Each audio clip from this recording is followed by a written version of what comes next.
football team and how it's improving and how it's coming along and what you're going to have in 2022. And who gives a damn about the size of the crowd? I mean, I know that in terms of the weekend being about recruiting and you want to impress everybody and you want it to compare nicely, and you see where Clemson announced 35,000. Did Clemson have 35,000? I was there for that. Did they have 35,000? I don't know. They had one side of their stadium, lower deck was full. They had some people sitting well, they couldn't use the end zone on the hillside because of construction. They had people sitting on the other side of the stadium that if you maybe compressed them, you might have had half of that lower deck full. They had people sitting in the end zone that would be the west side. So they announced 35,000. South Carolina should have announced 35,001. That's what they should have done. 35,001 and call it a day and went on to other things. So, I played that piece of Beamer right at the start there just to make the point that you're making a lot of noise about something that really doesn't matter, but it's created a lot of chatter and clatter on social media. And I thought I would address it right off the top. As Smitty joins us, he was there. In fact, he might have been the one that turned off the lights at Williams-Brice Stadium. He was there so late after the game. Smitty, good to have you with us. What did you think of the crowd from where you sat? Not a soul under 26,000, Phil. No, I don't know. I assume, based on the photos I've seen that have been angrily tweeted at us, and I want to thank you for angrily tweeting at us all night. We had that was good. That was good. As you said, I was there late. I was hungry. And it was good to get those angry tweets at us because it's always fun to read those as you're driving home in the middle of the night. But I thought, I'm like you, Corn, I thought it was much ado about nothing. And I will tell you, as I was just looking out at the stadium, I thought, hey, there's probably, and I didn't know the Clemson attendance figure, from the previous week. I looked out, and I'm not kidding. I said, it looks like there's about 35,000 here tonight. Okay, that's good turnout. And more importantly, I'll say this. It felt like a home game atmosphere when 2001 was playing and Sandstorm was blaring. I think that is what Shane Beamer is reacting to, is the fans gave it an SEC atmosphere. However many were there, anywhere between 25 and 45,000, whatever the number was, they made it feel like a game day. And that is what I think he was so excited about, what Gamecock fans should take away.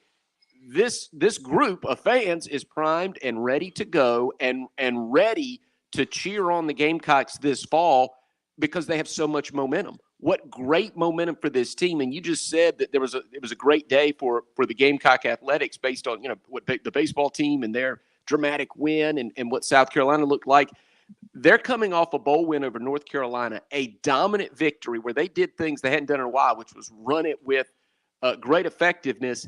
And on the heels of that, they have this hot shot. And I'll tell you, Phil, I can't go back as far as you can, but I can go back. What does that mean, Smitty?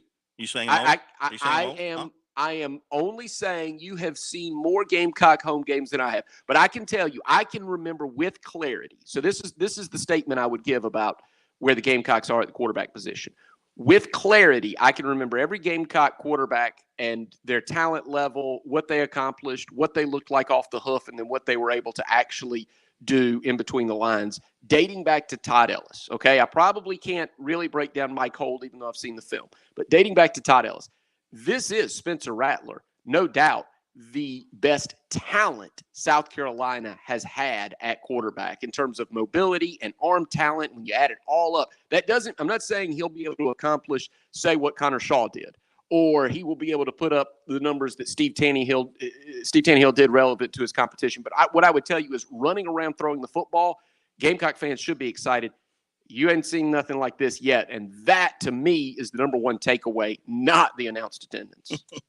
Reggie Anderson, no one's ever made this much fuss about men's basketball attendance for exhibition games. He's right about that. So I go back to my opening question. Who had the greater attendance, the women's parade or the men's football game? Because I know that was a big point of contention. Oh, look at that crowd for the women's basketball parade. They're everywhere. They're all over the place. who had more, the football spring game or the women's basketball parade. I say that, in jest, because I really don't care. My whole point was you're missing the point of being at the spring game, and those who want to argue about the attendance, it's not a big deal. But the point I really wanted to make was it wasn't the media's fault. That was the first thing that popped up. What do you mean 20,600? What? How? Just look around the crowd. Just take a. How can you say that? Well, it was reported because that's what they were told.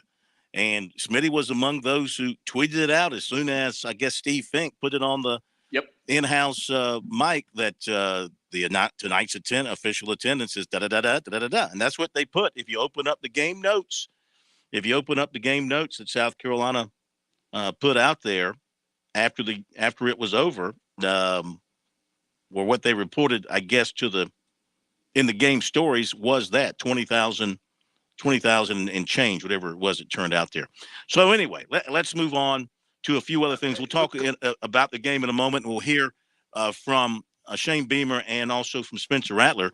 But it's been a busy day in the transfer portal for Gamecock men's for the men's football team, for the Gamecock football team, as 3 players have entered the portal. Today was the day, if you go back to what Shane Beamer said after the game, he was having individual meetings with players today. So tight end Eric Shaw has put his name in the transfer portal.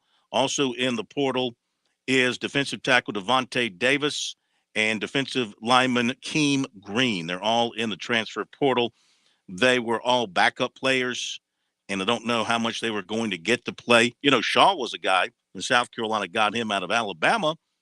This is where you go with recruiting hype and rankings and all that kind of stuff, and you just can't rely on that stuff as a credible indicator of what's going to happen in a player's career. So, he's a guy that was supposed to be multi-talented, could play several different positions, wide receiver, maybe in the backfield, tight end, and it just didn't work out for him at South Carolina for whatever reason, and so then maybe it'll work out somewhere for him somewhere else. Green has been a guy that's bounced around all over the place. He's from Sumter. He went to junior college. He went to Nebraska. He went to South Carolina, and now he's on the move again. And Davis was a junior college player as well, out of South Carolina, who went to Georgia Military and then transferred to South Carolina, and just never could find his footing with the Gamecocks as far as getting any traction and getting much playing time. So, these are backup players right now, and I guess in their meetings, I'm assuming they met with Shane Beamer, and maybe it was a situation where Beamer said, you guys individually, you might want to look somewhere else. Looks like we've just got too many players ahead of you, and you might want to look somewhere else if you're interested in finding a place where you can get some snaps. So that's the news for South Carolina so far today, Smitty, in the transfer portal. And you had something else? Well, no, I was actually just going to make one more comment just about the attendance. I would also say it is quite possible. I can tell you there weren't as many right there at kickoff, and the baseball game ended after the football game, so a couple thousand could have made their way over from Founders Park too. In addition to all else that is going on, but yes, in terms of the transfer, Corn, I was surprised at a couple of these transfers, because one of the things I would say about this South Carolina team is remarkable depth, and it looked to me, and especially hearing Shane Beamer's post-game comments, a lot of players are going to contribute this year. That was another positive I took away, was that this looks like a team. I know they're thin at tight end and a couple of other key spots, but when the players come back from injury, and there's a whole host of them, I think this is a very talented group, and it looked to me like there were E.J. Jenkins looked to me like he could have helped that team. You know what? I didn't mention him. That's another one that's in the portal today. Yeah, wide receiver, tight end, E.J. Jenkins. Sorry, I didn't scroll down far enough in my notes. So, that's a fourth for the Gamecocks in the transfer portal. Go ahead. That's all I was going to say, is that to me, it looks like some of these players could potentially contribute, and it's just talented guys everywhere. I was surprised. I will say that going into this game, I thought they looked a lot better I mean, I hate to, it's been well documented. I didn't think much of Will Muschamp's tenure, but I think there is a marked difference in the number of just talented players that might contribute, the sheer number in terms of guys that like Juju McDowell and Christian Beal-Smith and Marion Brown that just might touch the football this year, that I think South Carolina looks pretty well set up in terms from a talent standpoint. And that was another positive takeaway. And that's why I was surprised to see players going in the portal, because I thought with the number of injuries and the number of players that they played and the number of players that Shane Beamer says will contribute, I actually thought these guys would stay and fight, because I think there's roles yet to be won here. My favorite tweet, last thing on the attendance, at least from here, my favorite tweet to us came from a Mr. Brad Holt. Now, I don't know if this was tongue-in-cheek or he was serious, but he tweeted at us, and he said, "I've taken the time to blow up all the pictures and apply scientific estimating techniques with a margin of error plus or minus 100." And he said the official spring game attendance was 38,420. So we'll ride with that. As I look at this picture sent to us by a Mr. Red Watson on our Twitter, I mean, certainly the home side downstairs totally full, and then across the way looks maybe 2/3 full, and maybe both end zones are half full each. Well, I'll say one thing I really did like, Smitty. I love the painting of the end zones. I don't know whose idea it was. It was a time. It was well past its time to have been done. Having the black in one end zone with Gamecocks and garnet in the other end zone, Carolina, a very good look to the inside of the stadium there. And then with the field outlined in wide black borders, I thought from a picture standpoint and a video standpoint, I thought gave it a real good look. Going to hit a break. Smitty's here. Chris remains on vacation. Pat's here. I'm here. And we'll take your phone calls, 888-898-2525. We're back in a moment. Parents ask, what's the best way to save for college? I'm State Treasurer Curtis Loftus, and my answer is always open a Future Scholar 529 college savings account. It's easy. You can get started online with any amount. It's flexible to adapt to your child's college dreams. And you can deduct 100% of your contributions from the South Carolina state tax return. So what are you waiting for? Go to futurescholar.com and see why it's the smart, easy way to save for college. Futurescholar.com. The lady in black doesn't age. She just gets tougher. And NASCAR Throwback Weekend is when she likes to remind everyone just how they got here. Loud cars and louder colors. Business in the front and parties in the back. Over 70 years of history held together with one famous black stripe. Too tough to tame? I guess you'll have to find out. Darlington Throwback Weekend, May 16th. Get your tickets at darlingtonraceway.com. I learned that people are just looking for somebody to listen to them. You can't just start cutting somebody's hair and you're going to be quiet the whole time because you're not going to be in business long. The South Carolina Education Lottery has provided over $800 million to help students attend technical colleges across our state, investing in a new generation of entrepreneurs, just like James. Your passion is our purpose.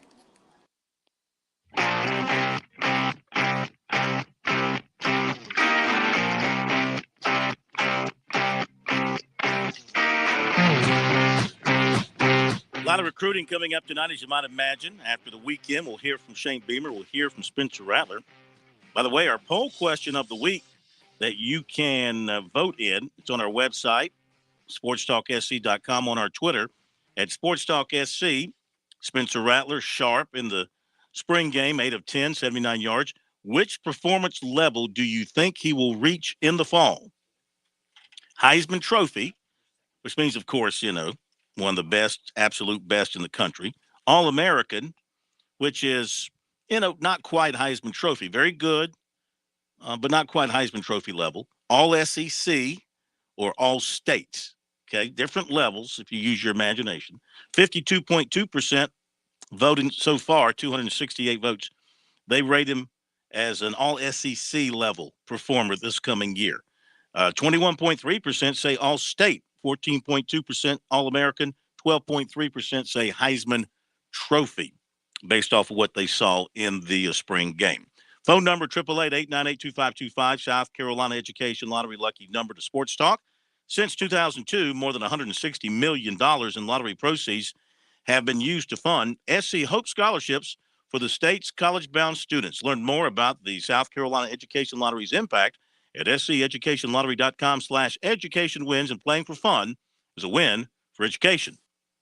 All right, educate us on what you thought about the game Saturday, your thought on the performance of the Gamecocks, and how you feel about things looking ahead to 22. Does this team have a chance to better the let's go with the 6-win mark, the 6-6 regular season record? You know, they won 7 with the bowl win, but can they do better than 6 wins in the regular season? Certainly they can, can't they? As we go to Nick in Columbia. Nick, welcome into Sports Talk. Good to have you with us. How are you? Hey, Bill, I'm good, man. Just happen to be listening as usual, but I mean, I don't know how many people was it, what, but I'm not that big a fan here anyway. But I mean, I think it just speaks to something that the new guy with the show Huff Nation said this past Saturday, that basically, unfortunately, USC fans are like the most toxic fan base in college sports because they can't be happy when they should be happy. They can't be satisfied when they're performing above average for them. And, they got to realize it's like being a Lions fan. You're not Alabama. You're not even Clemson. So, be happy when you can be happy. But one thing I'll say, Kevin Cohen was talking about Dawn Staley, and I mean, congratulations. She got 2 national championships. I don't know how many Pat Summitt had, but, I think she's got a little ways to grow before you start saying she's above Pat Summitt or she's the new Pat Summitt or whatever you want to say. And as far as Spencer Rattler, good luck. He's here for a year. Will they win the SEC championship? No. Will they win a national championship? No. He's going to be here for a year. Will he beat Clemson? No. So 7 games. That's what I'll give you. Thanks. All right. Thank you very much. Some interesting remarks there. And I don't know if he's a Clemson guy, taking a shot, or a South Carolina guy who's more of a realist with an open mind. Interesting approach there. We go to Hank in Columbia. Hank, welcome into Sports Talk. How are you? I'm fine, Corn. Yes, the sir. guy's a Clemson guy. And DJ Youngale is going to look just as bad this year as he looked last year. We all going to be realists. Here we go. Love it. We're going to be realists now. We're gonna be realist. You know what, Hank? You're the most real of the realists. You came back from the game and you said you didn't see anything different from DJ from last year. That's true. So I guess neither one of us will be winning national championships this year. Well, but I will say this. They got one hell of a defense. Yeah. And there ain't no hiding from that. There ain't no hiding from their defense. I'll give that to them. They had it last year, too. Mm-hmm. Yep. They had one heck of a defense last year. I give it to them, but I guess they'll just be in the same boat with us again another year. But what I will say is that Rattler did look pretty good, and I guess we might not be Clemson. We got the best quarterback in the state this year. And I tell you what, Doty didn't look too bad himself either as a backup compared to what I was seeing up there. So I'll take our quarterback room over there. But it was just a great game, great atmosphere. And, we're standing all this to talk about I said you some stuff about the attendance, but it was only because folk were sitting there stoking the fires about, as soon as when they put that out, you had some other people, and it probably wasn't you, Corn, because you weren't even at the game. Put out, this is how they're excited about their new pieces, and then I think probably what the biggest thing of that whole deal is that number came out. It was almost within minutes of the time that everybody went in. It was very early in the first quarter, and it was saying something about turnstiles. And that was the problem because there were no turnstiles. When you walked in, people were just walking in open areas. Mm-hmm. All right, we'll let Smitty address that after the break. Thank you, Hank. Appreciate the phone call as always. We'll continue with your calls. Lines are open, a couple of them at least. 888-898-2525. Back in a moment. On Point Weather is made possible by our friends at Palmetto Citizens Federal Credit Union on 107 The Point. And here's tonight's forecast. Cool and clear this evening with the low dipping down to 45. Tomorrow is beautiful with sunny skies and a high temp reaching 67. No more rain to worry about this week as we continue to warm up each day. By the end of the week, we're into the middle 80s. With sunny skies ahead, I'm Brian Leonard with your On Point local weather. Hello, I'm Carolyn Sawyer, an entrepreneur and caregiver. Part of taking care of your health is knowing if you're at risk of type 2 diabetes. Prediabetes is serious and puts you at risk for developing type 2 diabetes. Up to 90% of South Carolinians who have it don't know they have it. Visit inittogethersc.org. Take an online test to find out your risk and join a diabetes prevention program. This message brought to you by the Diabetes Action Council of SC. Balance of Nature's fruits and vegetables in a capsule, changing the world one life at a time. I'm a physician. I've been in practice for 40 years.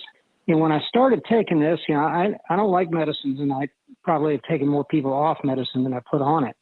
And so I looked at it, and it's pretty much a natural element. And there's no question in my mind, knowing a lot of patients, that people my age, 60 and over, do not eat right. And they certainly don't get the appropriate nutrients through the vegetables, fruits, and things like that. So I think that it supplies the building blocks that your body normally would use to heal itself. And if you don't get them, you don't heal right. So it's amazing. I'm doing what I did 2 years ago. Start your journey to better health. Call 1-800-246-8751 or go to balanceofnature.com to get free shipping. And don't forget to get 35% off your first preferred order by using discount code BALANCE. Dave Ramsey here. Do you want your money to work for you rather than you working for your money? Go see my friends at Palmetto Citizens Federal Credit Union. They're not a mega bank and have been serving the Midlands since 1936, offering good old-fashioned customer service and free services. They'll look out for your financial well-being. With 14 locations, check them out today at palmettocitizens.org. Federally insured by the NCUA. If you're like me, you're sick and tired of seeing these old TV stars, game show hosts, these athletes telling you how to save money on your Medicare and on your health insurance. These national toll-free numbers are overwhelming us. It's not that people don't need the service. They need good local customer service, not big box toll-free numbers. See, I work directly with Tim Hanberry right here at Medicare Blueprint in the Midlands. When it comes to my family, I want the best family plan. I'm not even on Medicare, but my mom is. So here's what I do want. Someone local to serve as my advisor on the plans and choices that I have, and someone to help mom with her Medicare. I want someone to help me pick the right plan, save me as much money as possible by knowing all the rules of the game. Medicare Blueprint starts the process with you. They will see it through. They answer all your questions. They call you back. It's the same folks helping you start to finish. Tim and his team are independent. They fight for you, not the insurance company. Online, it's MedicareBlueprint.com or call them 708-7398. Hey, I'm State Representative Chris Wooten. And I'm State Representative Micah Cassidy. Join us on Wednesday mornings at 9 a.m. on The Rep. We'll talk about everything that's happening at the State House and give you an insider's perspective. All from the General Assembly. So join us at 9 a.m. on The Point, 100.7 FM or 1470 a.m. When you're a military veteran with over 40,000 organizations trying to help you, it can be hard to find the right information. That's why AARP brings together valuable resources to help you navigate your options. AARP.org/veterans. With the free veteran employment and fraud prevention resources, caregiving tools, and access to discounts, AARP, on a mission to support veterans. Visit AARP.org/veterans today.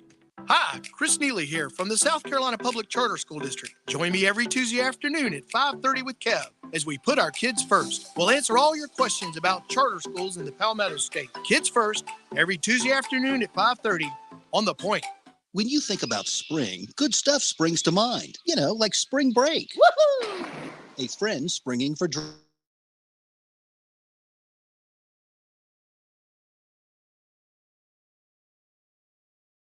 Mushroom Pizza Bakers. Yeah, baby! Experience the taste of spring with our amazing hand-tossed pies, spring fresh salads, and over 100 beers from around the world. Enjoy spring at the Mellow Mushroom in the Vista and on Sunset in Lexington.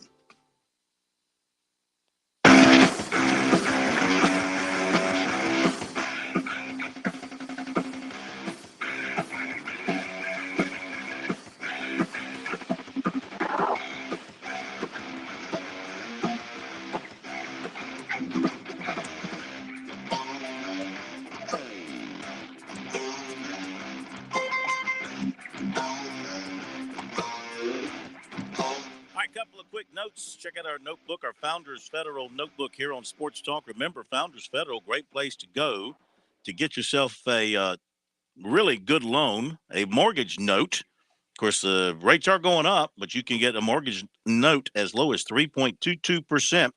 Founders Federal notebook here on Sports Talk as we update a few other things, and we'll get back to your telephone calls tonight. So we told you about the players who are in the portal, John, from USC. Former Gamecock basketball player Devin Carter committed to Providence over the weekend. Wofford's up a spot to 24 in the Baseball America ranking this week, and Wofford has the best RPI in the state at 24. Clemson 46, Coastal is 60, Gamecocks are 62, College of Charleston is 109, Upstate's 128, Presbyterian's 187, Citadel 198, Winthrop 220, and Charleston Southern 244. J.C. Sherbert, the big Spurs, been all over the story about the Gamecock Board of Trustees situation. He wrote this morning, the 5 who did not advance out of the trustee screening committee in the General Assembly will not come up for a vote for the Assembly to either approve them or disapprove them. And he writes that effectively denies the group new terms on the board. Those 5, the chairman, Dorn Smith, longtime trustee Eddie Floyd, Charles Williams, Thad Westbrook, and John Van Lay Jr.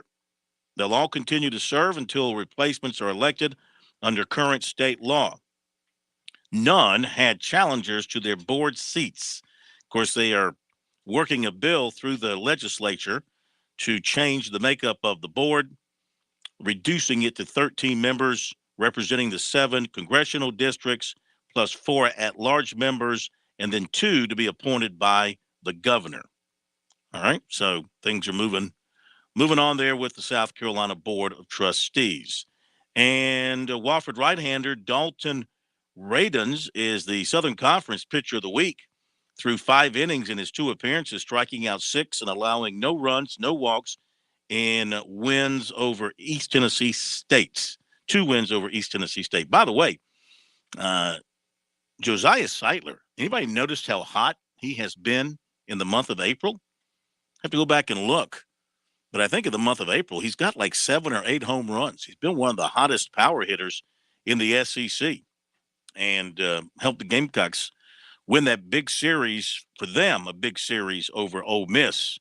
That's a quality series win for them. And then Clemson, of course, they got a quality series win at Wake Forest over the weekend. So the up and down nature of these 2 seasons for South Carolina Clemson continues. Coastal Carolina had a nice bounce back weekend, sweeping Appalachian State. And of course, Wofford's right now got the best team in the state in terms of the ranking. Georgia offensive lineman Amarius Mims withdrew from the NCAA transfer portal. So apparently he is staying at Georgia. And with that, we go back to your phone calls. 888-898-2525 is the phone number. Danny in Florence, you're up with us next here on Sports Talk. Welcome in. How are you? Phil, I just had a question for you. And I'm very, very serious about this. You know, I'm not calling to make a point for Clemson or a point against Carolina or anything like that. But I hear a word a lot on here regarding Carolina about momentum. And you seem to use that word a lot with them, with momentum. Are you guys just mostly basing that on the fact that they just beat North Carolina? Momentum being like, how have we used the word momentum?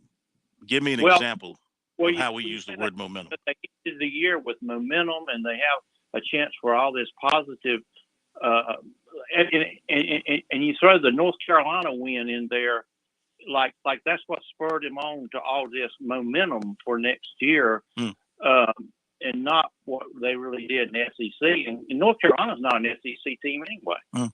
Well, I mean, you have to consider where South Carolina was and where they are now. So where they were and where they are now, yes, there's momentum. They went from 2 wins to 7 wins, and they had a good recruiting class that brought in, I think, some good-looking players. And they've had a good spring. They avoided major injury in the spring. And there are national pundits now looking at the South Carolina team for this coming year as a potential surprise team in the SEC East. So, yeah, I think momentum is a quality word to use in this case. Smitty, what do you think? Yeah, and I'm actually, and Danny, thank you, and it's perfectly fair debate. And by the way, we're both happy. We're so happy that Mike Williams announced he's leaving Duke today, Danny, just for you. Now go ahead. Go ahead, Smitty. Well, they still have the best recruiting. I mean, class Mark Williams. I said Mark Williams. Mark Williams. Yeah, whoever. Well, they still have the number 1 class. Oh yeah, the system there at Duke, you know, it continues. The way they get it done, it continues. Go ahead, Smitty. I'm sorry. Yeah, I was only going to say, and like I said, fair debate, and it's also fair to talk about where South Carolina is. Look, I didn't think South Carolina was building momentum into the end of last season. However, here's what did change my mind. Of course, I was there. I happened to cover that bowl game, the Duke's Mayo Bowl against North Carolina. And to me, what changed my mind is this: the fact that they ran the football. That really changed my mind. It's not just about the win over North Carolina. It's that those players stayed locked in over those 3.5 or 4 weeks of practice, and they did what the coaching staff asked them to do. Let's focus on the run game. Let's do it. Let's go out and win physically. And they did that. Then the fact that they have so much of the key talent returning from a year ago, and as you mentioned it, Corn, to me, the Will Muschamp era, they really struggled to build momentum into the offseason either. I think the fan base, it was hard for them to stay positive. So now Beamer's got the fan base going. I think he is making inroads with recruits. I feel like recruits are responding to what Shane Beamer is selling, and the fact that Spencer Rattler, it can't be denied. You know, we had a caller a few minutes ago mention he's just going to be there for 1 year. 1 year of Spencer Rattler is way better than 0. For a team like South Carolina that has struggled to find any consistency at the quarterback position in the last few years. They have really struggled since Connor Shaw graduated. Spencer Rattler solidifies that position. I think South Carolina absolutely has built momentum. It's a fair question, but in my opinion, this is a team with momentum.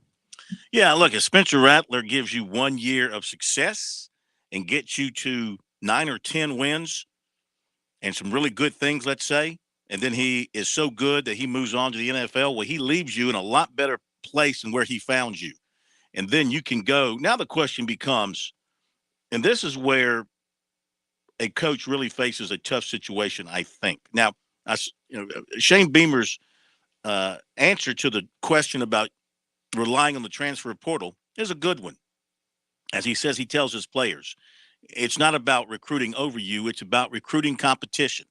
And they are always looking to better their program and fill their needs. And if they bring in somebody from the transfer portal and it provides competition for a position, well, you as a competitor, you should relish that.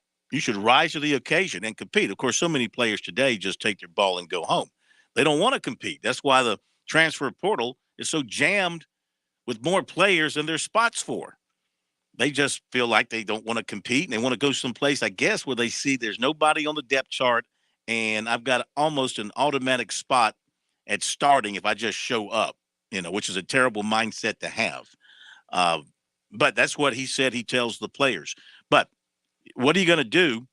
Rattler leaves.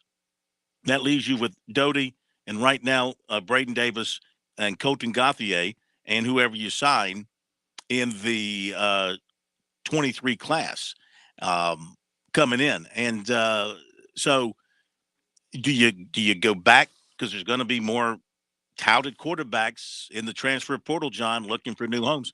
Do you keep going that route and trying to keep that position manned by some highly rated guy that's already played and proven himself? Is that the best way to go? Or do you go back and develop quarterbacks?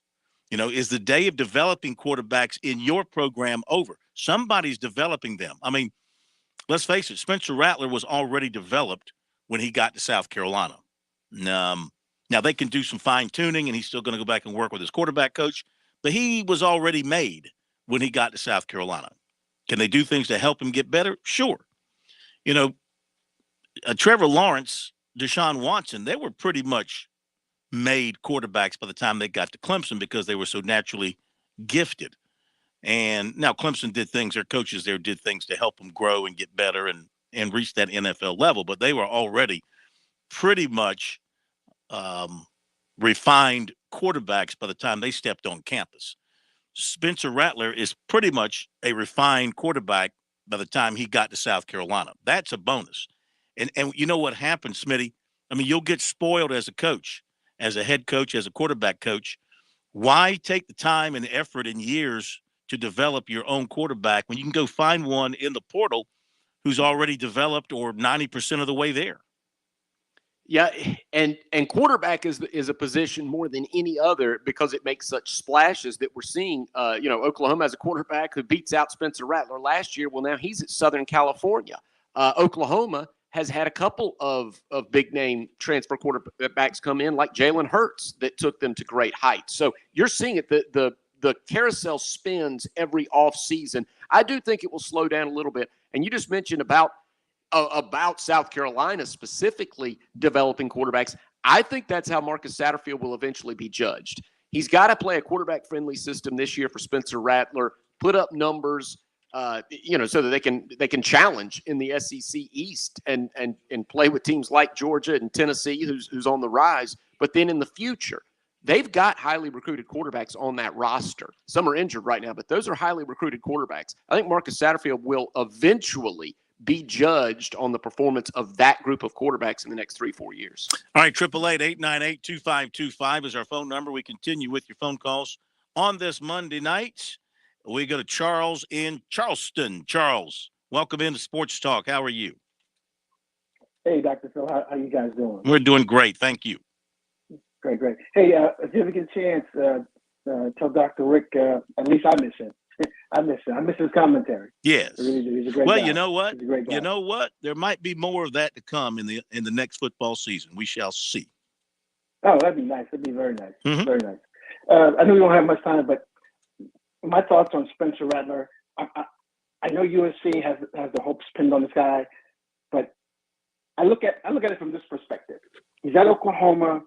He's supposed coming into his junior year. They were talking about this guy being the number one quarterback in the upcoming NFL draft going into his junior year. So going into his junior year, he gets beat out by some freshman who's already left and going to Southern Cal. My thing is, Spencer Rattler, obviously he's at USC to improve his draft stock. That's the only reason he's there, and I can understand that. But if he comes in and he doesn't ball out, then what? It's because I'm the kind of a guy, I don't put all my hopes in just one thing. Sure, he was good at Oklahoma, but who says he's going to come to the SEC and ball out? Because we know how tough the SEC is. It's just it just is. Yeah. So if he doesn't ball out, and so what do you do next? Well, let me say this: I'm a Benedict graduate. I'm not a Clemson Tiger graduate. Mm-hmm. I'm a Benedict Tiger. Right. I hear you, and thanks for your phone call. If he doesn't ball out, then you go the next guy up. But their entire expectation is he's going to be the guy. He's been the guy since he stepped on campus. Nobody else has taken any snaps with the first team of any note, if any at all. I don't think Beamer said anybody else has taken snaps with the first team. So that's where they're hanging their hat, putting their hopes, eggs in the basket. Why not? He is a gifted player. I don't think anybody can deny that, Smitty, and you got a chance to see him in person. What was your take on him? I know the numbers weren't huge because they didn't ask him to do all that much. Though, combined, the Gamecocks had a lot more total offense than Clemson did in their spring game. If you want to count things up, Gamecock fans, look at that. Clemson had 364 total yards between their two offenses in their spring game, and the Gamecocks were well over 400. So, but I mean, listen, I know I'm not trying to compare the two games. I know things were different. But what I'm asking you, having seen him in person, did you walk away with the feeling that this guy's got it and he's going to be the answer, at least for a year? Yeah, count me impressed, Corn. I thought he had a handle of the offense. He got rid of the ball quickly. And I was obviously he's got arm talent. Everybody saw that at Oklahoma. I was also impressed by his mobility. I think Gamecock fans will be pleased. I think he's going to have a nice year. No idea how many games they'll win, but I don't think quarterback will be a problem for South Carolina for the first time in a while. What'd you think of the running backs behind him? I know that, Lloyd got some work. McDowell got work.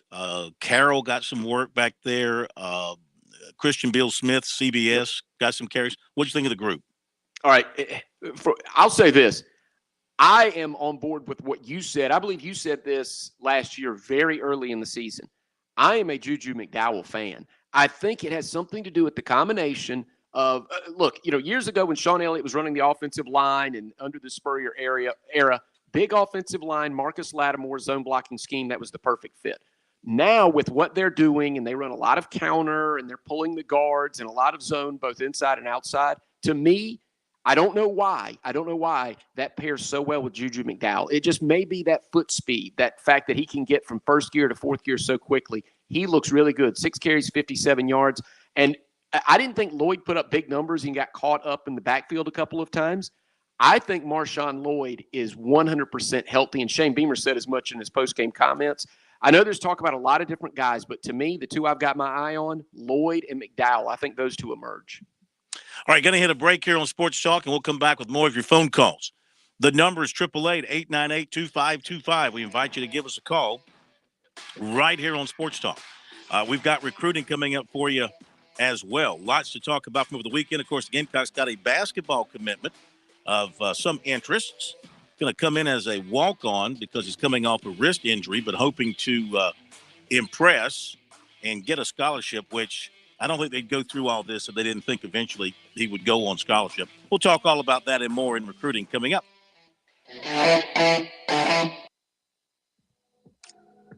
Hey Fireflies fans, the boys are back in town. Get ready for nonstop Fireflies baseball action this Tuesday through Sunday at Segra Park.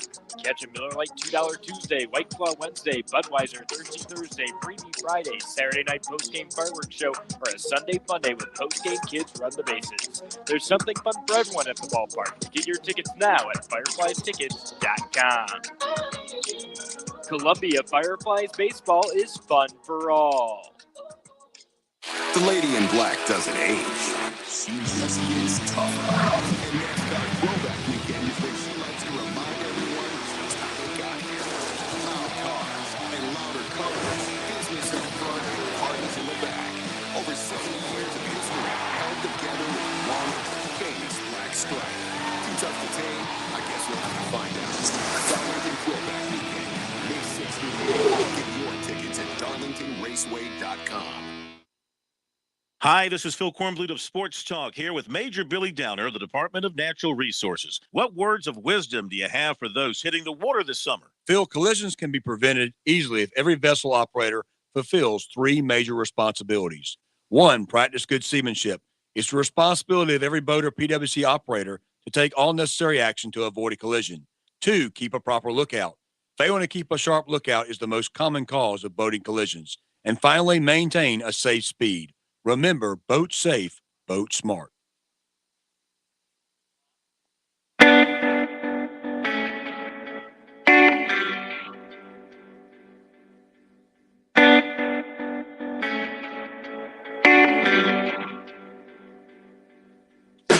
Got to mention, what a great race at Bristol last night, even though NASCAR has got to do something about their rules.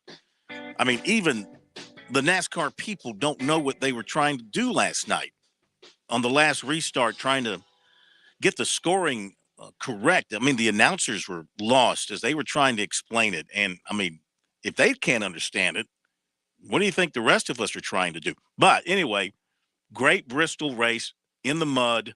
And, the last lap, the top 2 cars racing for the win. They wreck each other. Third place car goes and gets the W. Fantastic at Bristol. And, of course, great win by the Celtics. I must say so. Great win by the Celtics over the Nets yesterday in the NBA playoffs. NBA playoffs are back, and they're beautiful right now, especially when the right team is winning, and the right team won. That would be the Celtics. So great weekend from that standpoint, along with everything else. The new USFL kicked off over the weekend too, Pat. I know you were, from a gambling standpoint, you were probably all into that, weren't you? I watched a little bit of it, but I will admit the NBA playoffs kind of took precedent. And how about that finish down at Hilton Head, too? One whole playoff. We need to mention that as well, with Jordan Spieth winning down there in a one-hole playoff win over Patrick Cantley. And, I mean, that shot he had out of the bunker within inches of the hole to clinch that victory was a thing of beauty. So I had a great time watching that. But, yeah, that was actually better football than I was expecting. And it was a little more entertaining. I kind of was expecting it to be somewhat of a joke, the USFL. And I actually walked away kind of impressed. I don't know about y'all. Another award for Leah Boston. She was named the Honda Sport Award winner for basketball. The executive director of the Collegiate Women's Sports Awards, Chris Veltz, announced today, and she's the second Gamecock to win it. Asia Wilson won it in 2018. This goes to the top women's athletes in 12 NCAA sanctioned sports. So she was, of course, she's a unanimous All-American, #1 player in the country, et cetera, et cetera. So only stands to reason that she would get something like that. We go back to your phone calls, approaching the top of the hour. We'll keep on rolling here as we go to Mike in Monk's Corner, Andy in Columbia. Mike left us. Andy stuck with us. Andy, welcome in. How are you? Smitty, Pat. Phil. Korn. Phil's here. Phil's here. Yes. I knew. I was getting to Korn last, of course. I almost asked a question Friday night. What makes tonight different from all other nights? I wasn't there. KFF, of KFF. course. Well, I hope you enjoyed it. Well, I did along with my matzo ball soup, so it was quite the Good for wonderful Passover. Good for you. Okay.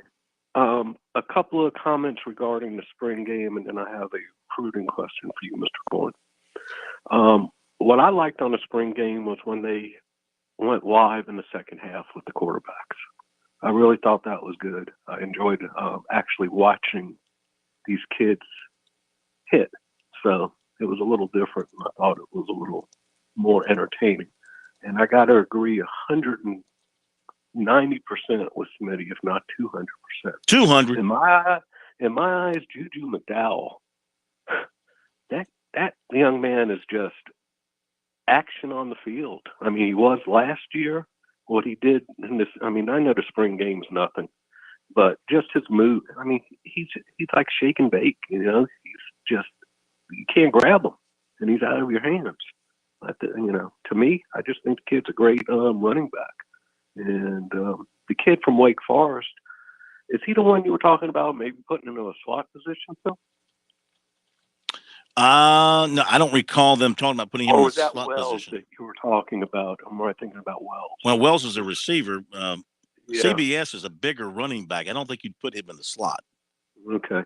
Now, this is my recruiting question for you. Reading your good article on, and I can't pronounce his last name correctly. I'm probably going to screw it up here. Lonergan, the quarterback. Dylan Lonergans. Yeah. Uh-huh. Let me ask you this question, Phil. I mean, your great article, and you touched on that he's very high in baseball. Very high. I mean, is this a kid that can be a #1 or a #2 baseball pick, and that we're wasting our time kind of trying to chase him as a quarterback to be our #1 that we're looking at, that we could lose to the MLB draft? Not aware that he's at that level at this point. I thought he was. He is a good player. I haven't seen the Major League Draft baseball stuff to indicate that he's going to be a first rounder or anything like that. I think right now their intent is to go to college and maybe play both. But I think football is where they want to be right now. And they've still got some more visits coming up. And you saw the list of the big time schools they're looking at. So Got to mention, too, don't forget Tanner Bailey is coming into South Carolina to be in that quarterback room. So that's going to be another quality prospect for them to have in there in the future. Thank you, Andy. We'll be back. Before we do what's supposed to happen here, thank you for pushing the button. I thank you. Programming thanks you. America thanks you. WQXL Columbia, W264DF. Grills, outdoor kitchens, and fireplaces. Spring Sizzle starts with Bart. This is 107 The Point. News this hour from townhall.com. I'm Keith Peters reporting. White House Press Secretary Jen Psaki says the Biden administration is weighing its options after a federal judge voided the national mask mandate for travel. This is obviously a disappointing decision. The CDC continues recommending wearing a mask in public transit. As you know, this just came out this afternoon. So right now, the Department of Homeland Security, who would be implementing, and the CDC are reviewing the decision. And of course, the Department of Justice would make any determinations about litigation. The decision by U.S. District Judge Catherine Kimball Mizell in Tampa, an appointee of former President Trump, also said the CDC improperly failed to justify its decision and did not follow proper rulemaking procedures that left it fatally flawed. Russian forces have been pounding a multitude of targets across Ukraine, including Lviv, all the way in the country's west. Russia's defense ministry released footage of missiles hours after striking Lviv, a major transportation hub in western Ukraine, about 50 miles from NATO member Poland. The ministry spokesman said the strike successfully targeted large weapons shipments sent by the U.S. and European countries. Ukraine's regional governor says 3 military facilities were hit. At least 7 people were reported killed. Lviv's mayor says they were civilians. Kharkiv was among other sites hit. Emergency workers tried to console a woman whose father had been killed in the shelling. Russia appears to be trying to grind down Ukraine's defenses in preparation for a major ground offensive in the east. Asked if she might flee Kharkiv, an angry Marina Svrtsky asks where. They're hitting the whole of Ukraine.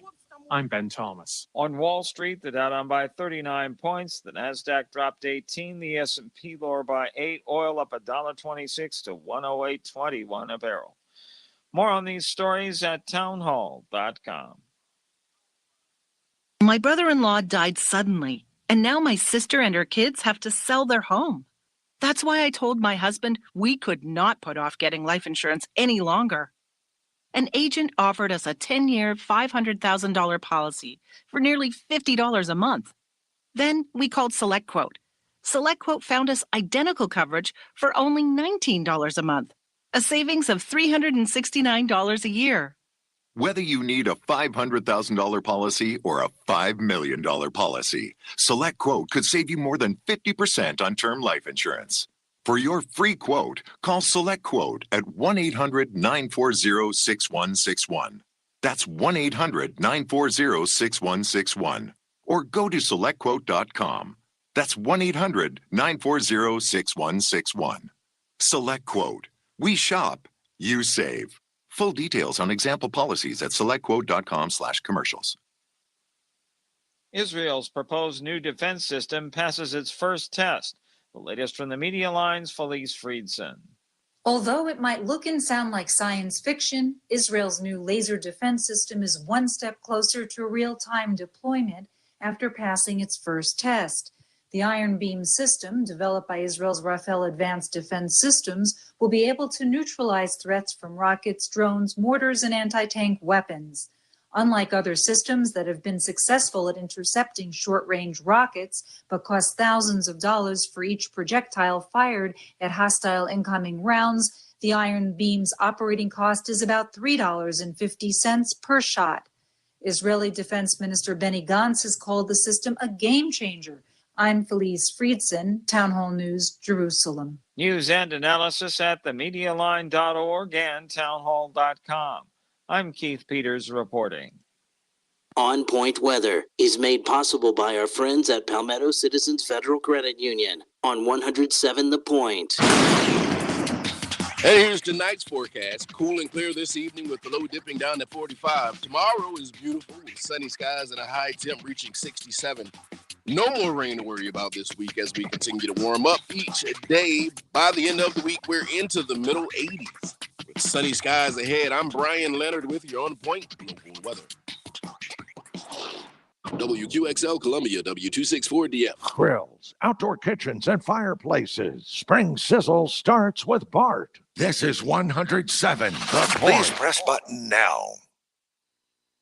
No, number 1.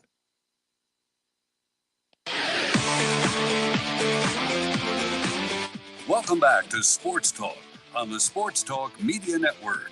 You can reach the guys with the South Carolina Education Lottery lucky number, 888-898-2525. That's 888-898-2525. Now back to Phil, Chris, and Pat with the second hour of Sports Talk on the Sports Talk Media Network. All right, welcome back, everybody. Good to have you with us here on this Monday edition of Sports Talk. Phil Kornplut, Pat Daniel here in Columbia. And we're joined by Matt Smith from his home studio after covering the USC spring game on Saturday night in Columbia.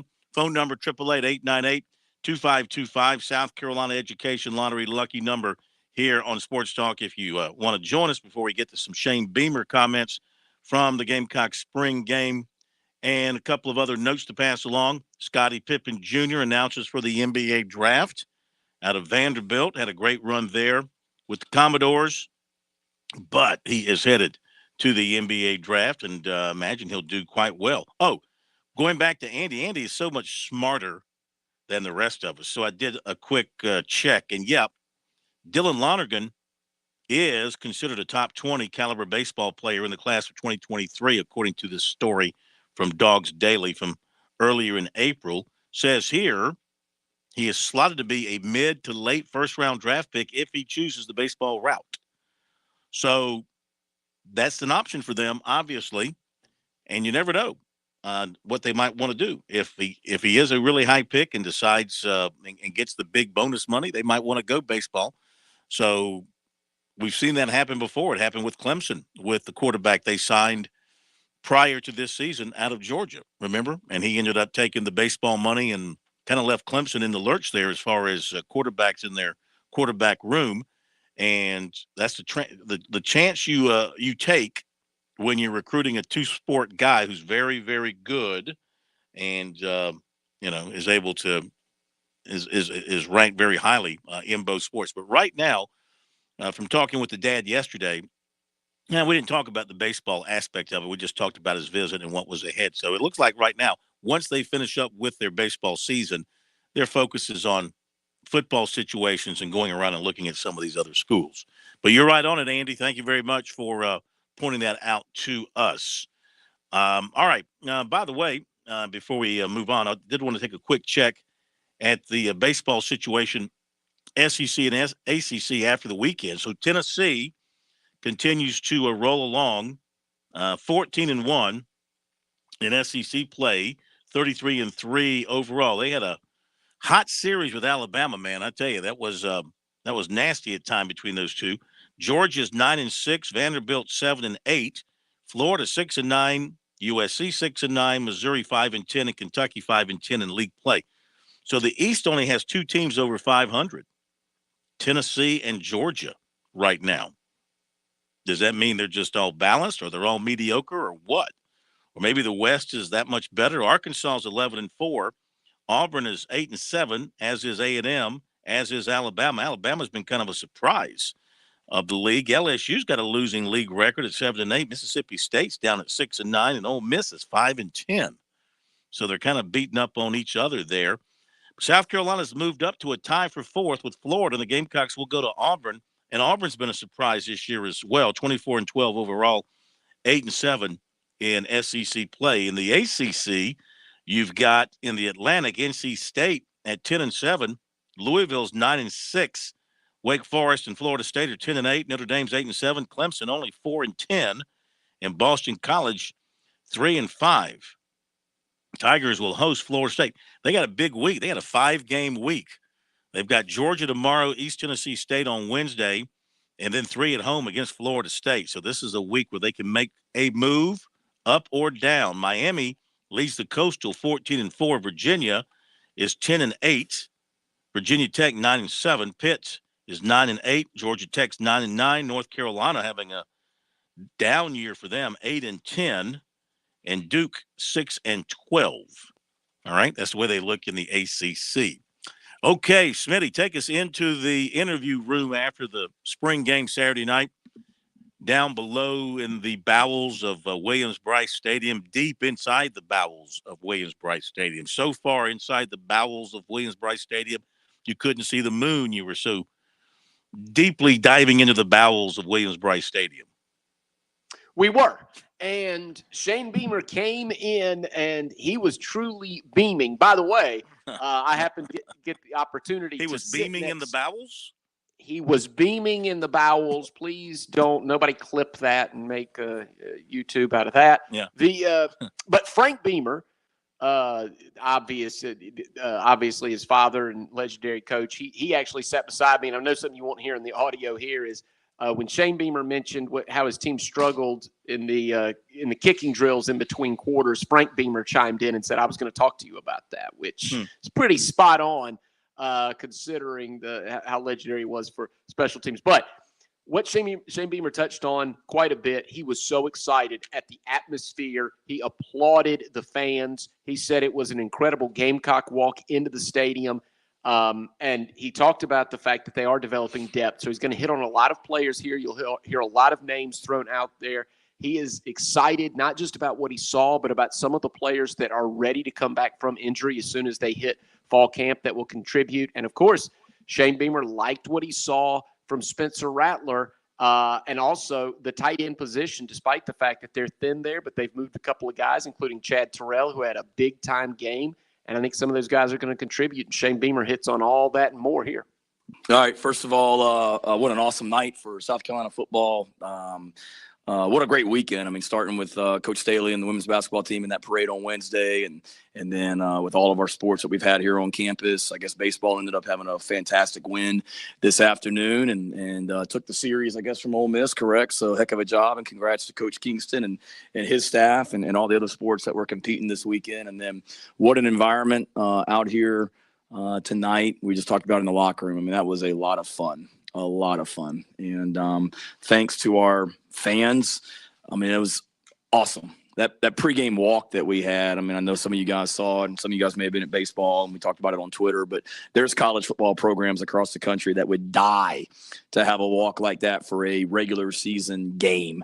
And we had that kind of turnout for our pregame walk for a spring scrimmage in April. I mean, it's unbelievable. And we got the greatest fans in the nation, and they showed that tonight. We had 32 recruits here tonight that have scholarship offers from the University of South Carolina. So we had a bunch of prospects here. But 32 of them we have offered a scholarship to, and we want them to come play football here at South Carolina. So the statement that we made tonight about what this football program is about and what this university is about was an awesome statement. So thanks to our fans for that. You know, I told Spencer when we started that walk, I said, you're about to see a pregame walk like you've never seen. And no disrespect to the pregame walk at Oklahoma, but it's not that. And it was awesome. So great weekend for Gamecock Athletics. Thanks to, Coach Tanner and Chance Miller and our administration for the idea of the spring game at night. It obviously was awesome and couldn't have turned out better. Weather ended up clearing up and being a great night for football. So certainly appreciative of their leadership of our athletic department as well. Congrats to our award winners that we recognized at halftime. I'm really proud of those guys and the springs that they had as well. And then overall, I mean, just a really good night on the field as well. Efficient, very few penalties until that very last drive. I think we had more penalties on that last drive than we had probably the whole game combined, but it was a clean game as well. Probably the most disappointing thing was our punt team. When we went out there halfway through the second quarter, I mean, we got more punts blocked in 5 minutes than we did in the entire spring. So that's certainly something that we have to address, and good thing that wasn't on TV, since opposing teams can see how to block punts against us, since we gave up 3 on national television. So I'm sure we won't see those rushes at any point this season, but that's disappointing because we've really been good on special teams all spring. So I can't wait to look at the tape of that to see what happened. But I mean, that was our starting punt team that we had out there and backups, and We got to be better there. You don't get a second down or third down on special teams. You get one shot, and you win and lose football games on special teams, and we would have lost games based on the way we protected the punter tonight. But I was proud of the offense. Thought they did some really good things. Proud of the defense. Thought they did some really good things. It's a great competitive game that did some didn't need it necessarily for it to happen, but got some great situational work there at the end of the game. What we call get the ball back, 4-minute offense, 2-minute offense. Saw all that. It was great to get some work for our players doing that as well. Alex Boogie Huntley is still mad at me and has not let me forget it. He swears he had a sack on that touchdown drive right before the half that Spencer scored on that pretty much ended up being the difference in the game. So he's still talking about it in the post-game locker room. So we'll have to go back and check the tape of that. But it was a great spring. I just told the players in the locker room, I absolutely love coaching this team. They're a lot of fun. They love to work. They love to compete. Tonight was a reward for them and all their hard work this spring. And we've got a lot of work to do going forward as well this summer. We got exams coming up. We got to have a great finish in the classroom. We got the last week of classes coming up and then exams. So we certainly need to finish on a strong note academically. Our guys, I'll be meeting with every single player on the team starting Monday morning at 7 a.m. I think is my first meeting. I'll meet with every single guy. We'll talk about their roles and where they are coming out of spring practice and what the 2022 season looks like for them. And then they'll get a little bit of time off in May, and be a great break for them physically and mentally to get away from here for a little bit. And then they'll be right back after Memorial Day in June to start summer school. So with that, any questions you guys have? Shane, from an overall offensive look, how much of the playbook would you say you guys used tonight, and how do you think Spencer played? I thought Spencer did well. Operated. We had the play clocks going and really didn't have any personnel issues or play clock issues. We're pretty clean from that standpoint. Certainly we weren't showing everything, but it wasn't like we were limiting a whole lot either. There was nothing that we said offensively that we weren't going to do, like formation wise or personnel groupings. There was nothing that I told Clayton, hey, don't blitz us or don't do this. I mean, he could run whatever he wanted. And there's certainly things that he didn't show defensively, some packages that we've used in the past and some new things we have.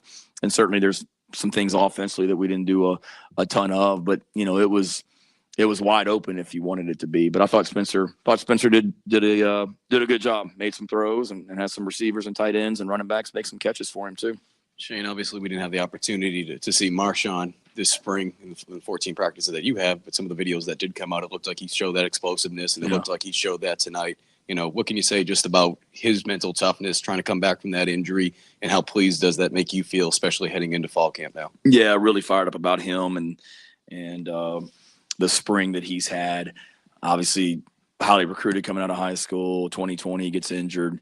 He may tell you that he was healthy and 100% last year. I don't think so. I mean, he to me never looked like the Marshawn, 100% Marshawn. But this spring, he's been on I've said it before to you guys, he's been on a mission and very purposeful about the way that he's worked since he came back in January. And I think he looks faster. I think he looks more explosive. We're continuing to emphasize to him what a load he is and how hard he is to tackle. And continuing to get north-south and run through people as well. But he's worked on his route running. He's worked on his pass catching. Thought he's had a really good spring. And, and he was out there tonight, the way we broke up the teams, he was out there with that second team offensive line. But, he wouldn't never complain. He just went out there and just ran the football. That was good to see. Mentioned just the recruiting aspect of it. What can this atmosphere, this kind of weekend do for you in terms of recruiting and getting the 23 class off on the right? Yeah. Can't put it into words. Just so many, and I've told you guys, this was practice number 15. I mean, every single practice, 1 through 14, we had big time football prospects at our practice here visiting. And then to have so many come together tonight from so many different areas, the best players in South Carolina, the best players in surrounding areas. And it's a who's who of people that we're recruiting here right now, which is awesome. And to be able to put a statement like that out there on the field, and for those guys to be able to see, what this place is about, but more importantly, to see the people that we have here as well. Anytime you can get players on our campus. It's a great thing, and we certainly we're able to do that tonight. And there's a lot of excitement and a lot of energy about South Carolina football. We tell recruits all the time that there's a great time to be coming into this program. I can't tell you how many people tell me every single week they've never been more excited about South Carolina football than what they are right now. And I think that's very evident with the environment tonight and with the amount of prospects that are here. Shane, you mentioned Spencer's play tonight. I guess I know we saw at least one design run and saw him able to stretch plays a little bit. I know that's not necessarily his MO 100% of the time, but to see him be able to move around a little bit, what did you kind of see from him on that front? And then I guess from Luke, just seeing him full go in a setting like that, what do you kind of like from him? As far as Spencer, I mean, Spencer to me doesn't get enough credit for how athletic he is. And they didn't run him at Oklahoma last year like they did with Jalen Hurts previously and things like that. But Spencer's athletic enough where he can run, and he's not going to be a running quarterback, but certainly he's can be a threat, running the football. So pleased with him from that standpoint. And then Luke, I mean, what a story that is. I mean, for everything that he's been through, for him to, break his foot for the second time against Vanderbilt last season in October, and then to be out there right now, and he's been full go all spring, and to be running and throwing and doing the things that he's doing right now, he's a stud, and really appreciate Luke. And that quarterback's room is in a really good place right now. You got, two young guys with Colton and Braden. And then, Luke is still young, but kind of the veteran of the group. But Spencer's been great for all those guys, and Luke has been great for Spencer as well. It's a great, connection in there. And then to have Zeb, back in there as well with those guys. It's a good group, and proud of those guys and how they've handled themselves this spring. All right, some of Shane Beamer from the post game on Saturday night. Of course, always upbeat, optimistic, looking forward, not looking back, glass 3/4 full, not nearly empty. He's done a great, great job of building a perception of his program, helped by social media. Now, at some point, you got to go out and prove it, right, Smitty? I mean, videos don't win football games for you. Attendance doesn't win football games for you. Gamecock walks don't win football games for you, et cetera, et cetera. I mean, the rubber has to hit the road, has to meet the road at some point in time. And maybe they're going to be good enough to back up all the hype that they're kind of creating for themselves. Yeah, no, I agree with that, Corn. And we had a caller earlier. Danny brought up, he said, look, this is a team that he didn't say that all this specifically, but they did struggle. They couldn't move the football against Clemson. They couldn't move the football effectively against Georgia, a game you went and covered. And Tennessee really handled them in the second half. They were able to wear South Carolina and Clayton White's defense down. So, yeah, the rubber has to meet the road at some point. But I do think what Shane Beamer has done is this. He has lifted the overall level of talent at South Carolina, and he did the thing that you just talked about. He injected enthusiasm not only into the fan base, but in that locker room. You could see it in the way they behaved and the players performed in a spring game atmosphere. Those players were having fun. They're competing with each other, and I think that's going to translate. Look, it was just one game, but I go back to what I saw in the Duke's Mayo Bowl. That was a football team that found a rhythm running the football. They had been running all those plays all year long, but then they made a real commitment to it during the bowl practices. I think that's what I look to see carry over. I think the South Carolina team is going to be more balanced because they're going to run the football against SEC competition better than they have in years. If they can do that, they can protect Spencer Rattler. If they can protect Spencer Rattler, he puts up numbers. That leads to points. I think this is a much more competitive team. That's how the rubber will meet the road if it all goes to plan. Smitty, two other quick observations that I don't believe we've mentioned yet tonight. One, remember last year, just this Gamecock team, in particular on offense, how many successful drives were cut short by penalties, very costly penalties, false starts, just very unnecessary penalties. Correct me if I'm wrong, but throughout the first half, when we saw the starters on both sides pitted against each other, I only counted 2 penalties. There was a pass interference in the end zone, and then there was a holding call. Beyond that, there was clean football throughout much of the first half, which if my memory serves correct, is a pretty big difference from what last season, what we saw. So that stuck out to me and would be a great improvement for this season. And yes, take it with a grain of salt. I know it was a spring game, but then also there were flashes of greatness on the defensive line. In particular, I thought transfer defensive end, I hope I'm saying his name, Terrell Dawkins, thought he looked great. From NC State. Yeah. Absolutely. Terrific game. And whether he starts or as a backup, and most likely I would think he'll be a backup to Jordan Birch, he'll be fantastic. That he'll provide depth, which was missing throughout last season. There just really wasn't much beyond those starters. And then Alex Huntley on the interior looked great, and he should do a really good job and will be needed to help stop the run this season. Just two quick observations. Yeah, I'd agree with that. And, Corn, I want to say this to you as well. This is something that we're going to keep our eye on, right? Parker White's gone. And that is someone last year South Carolina fans could absolutely rely on, right? He goes out there. You count on Parker White. Look, he's someone, not only was he consistent, he could hit from distance. Two players, Mitch Jeter and Alex Herrera, are competing for that job. It's unbelievable to think either could be as good as Parker White. So what does that lead to? Will Shane Beamer try to go for it on fourth down more often, or are they going to punt, when they're at midfield and play more conservatively? Because without that weapon that Parker White was, that's going to have to change your decision-making on special teams. What they have Saturday night, they had 4 touchdowns and 4 field goals, I think, in the ballgame.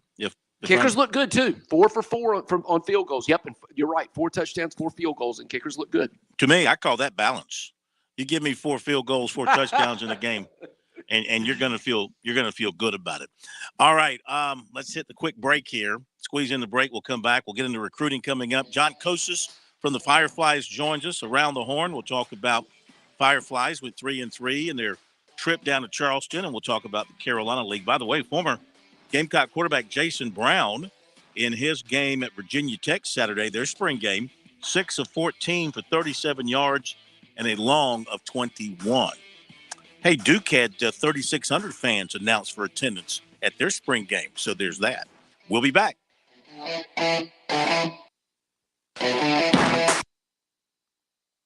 Parents ask, what's the best way to save for college? I'm State Treasurer Curtis Loftus, and my answer is always open a Future Scholar 529 college savings account. It's easy. You can get started online with any amount. It's flexible to adapt to your child's college dreams. And you can deduct 100% of your contributions from the South Carolina state tax return. So what are you waiting for?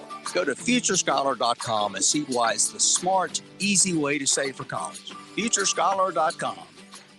I'm attorney Jim Corbett. I love sports, and I've helped people for over 30 years. Contact me at jim@jimcorbettattorney.com when the insurance company won't pay your claim or you have complicated issues. Some other business causes your business to lose money, jim@jimcorbettattorney.com. When you lose a relative and find out you got cut out of a will or don't get what was promised. When you have serious injury, like from a wreck or mishap or on the job, jim@jimcorbettattorney.com.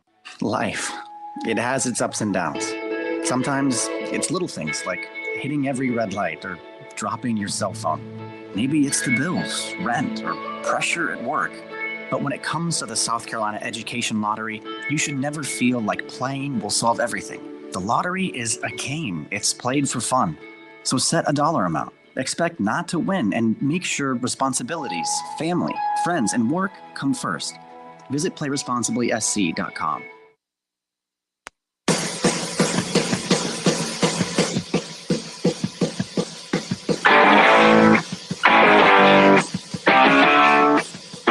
Recruiting report coming up for you. Comments from Spencer Rattler and John Kosis from the Fireflies coming up after the break. And tomorrow night, we're planning on having Kerry Rich join us, one of the new assistant coaches over USC basketball. Of course, he's above the actual coaches. He's like the special assistant to the head coach. All right. He's a big cheese over there in the basketball office. So we'll have the round mound of assists with us. That's my nickname for him, the round mound of assists. Of course, he's not so round. He's not so mound anymore. He's kind of slimmed down a little bit. I got room to talk, right?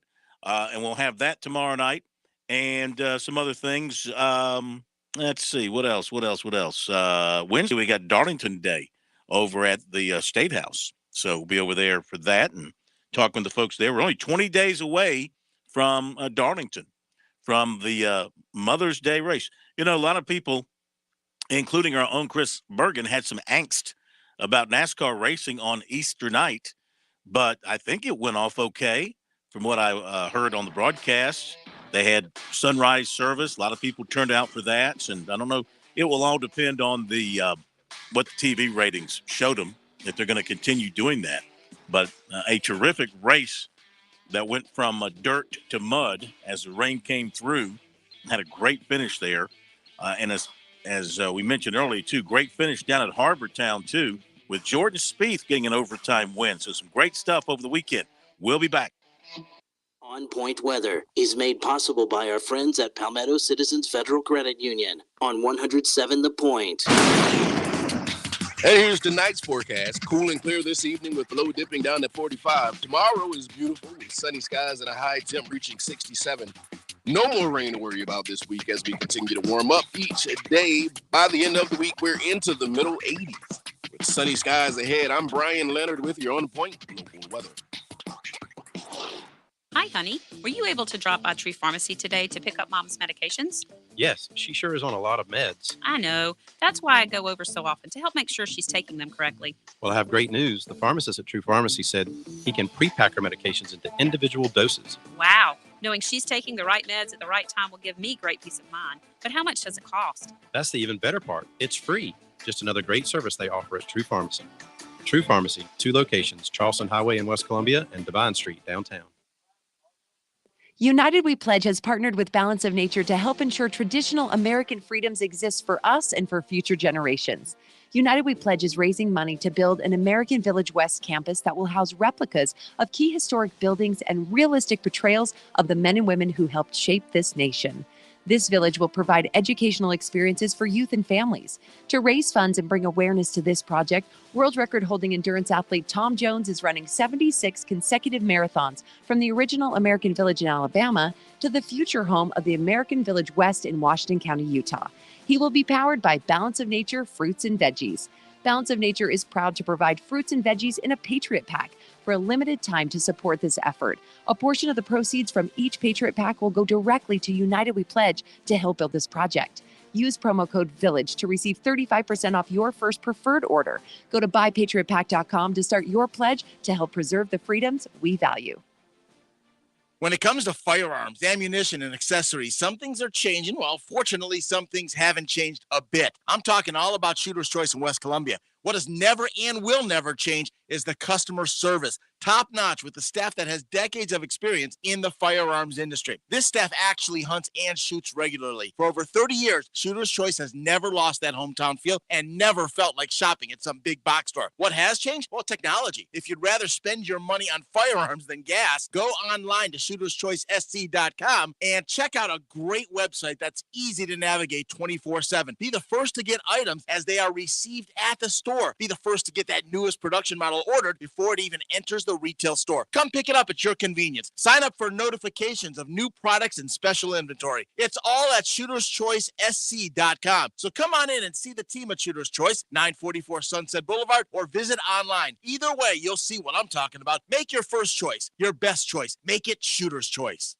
Everyone knows that here at The Point, we are all about supporting local businesses. We are all about local, local, local. You cannot get more local than my friend Greg McCoy and his business, Simplified Mortgage Solutions. Fran Halloran here. If you're buying a home or you're looking to refinance your current home, you owe it to yourself to call Greg.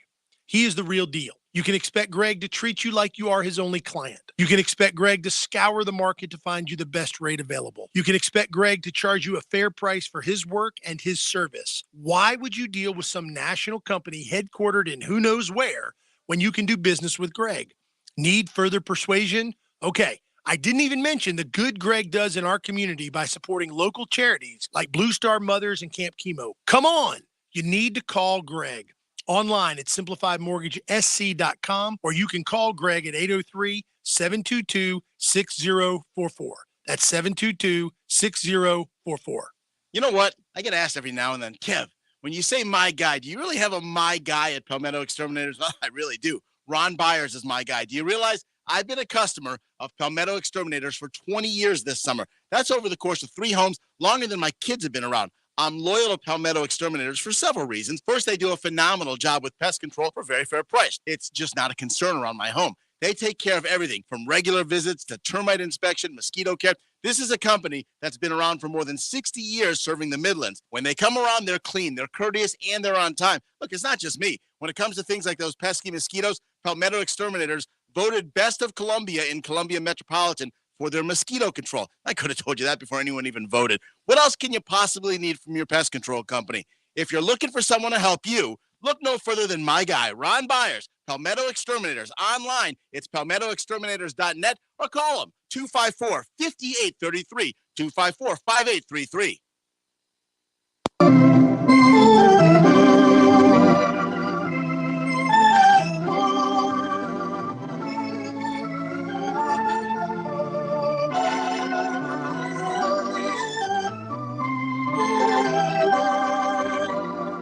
All right, let's talk some baseball on this Monday night. We welcome in the voice of the Columbia Fireflies, John Kosas, who, lucky dog, got to spend about an entire week in the port city down in Charleston. 6 games set down there. Fireflies go 3-3. We go around the horn talking about the Fireflies as well as some of the action around the Carolina League. John, how are you, sir? I'm doing well. How are you, Chris and Phil? Hey, we're doing great. We're doing great. Chris is off. We got Smitty in with us tonight. We've given Chris a few more days to relax and catch up on life. He's on a little vacation, but we're here. And you guys went 3-3 down there in Charleston. So, from the standpoint of how the team felt about things, going 500 on that trip, okay with them?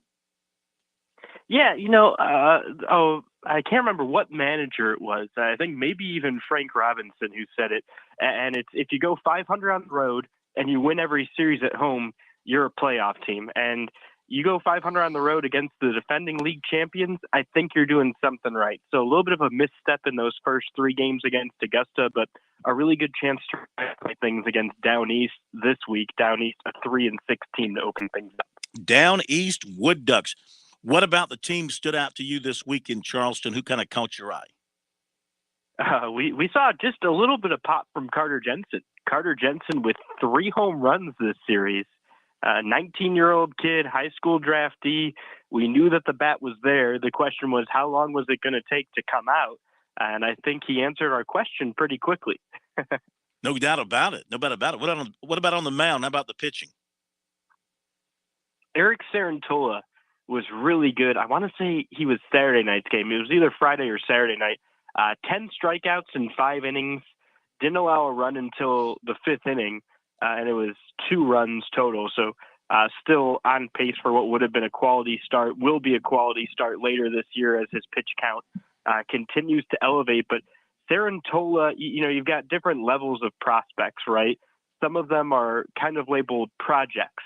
Sarantola falls under that category where he was at Mississippi State, played for that College World Series winning Bulldogs team, and he kind of took the back end deal where he wasn't pitching a ton, but when he came in, he was good, and people were wondering why he didn't get more action. He struggled a bit with control.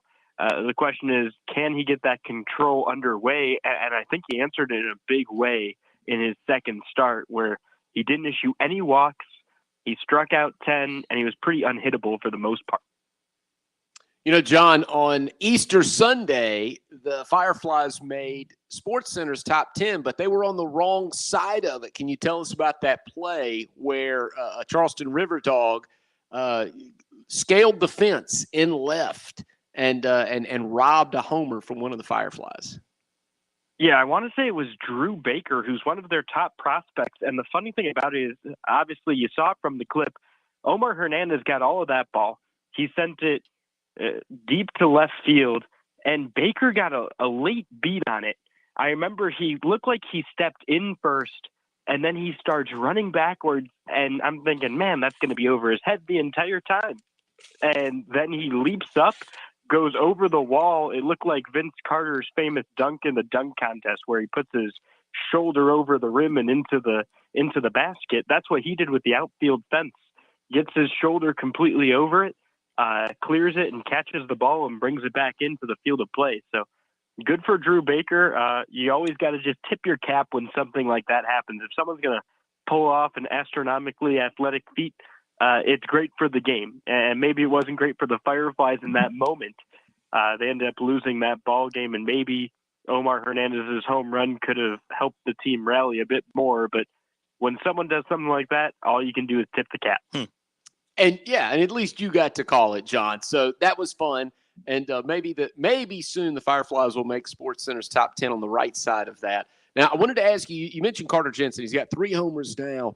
Years ago, it didn't matter. If you were a DH, even David Ortiz, it was always grab a glove and go to a corner when the team takes infield. And Ortiz would run to first. Frank Thomas, even when he was a full-time DH, would go take infield at first base. I'm just curious.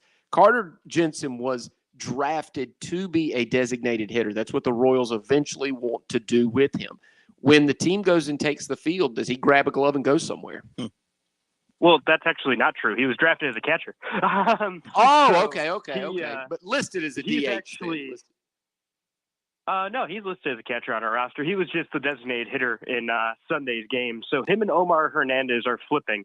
Every other game they'll catch. So both of them are catching 3 games a week right now, which for a 19-year-old and a 20-year-old is pretty typical at this level.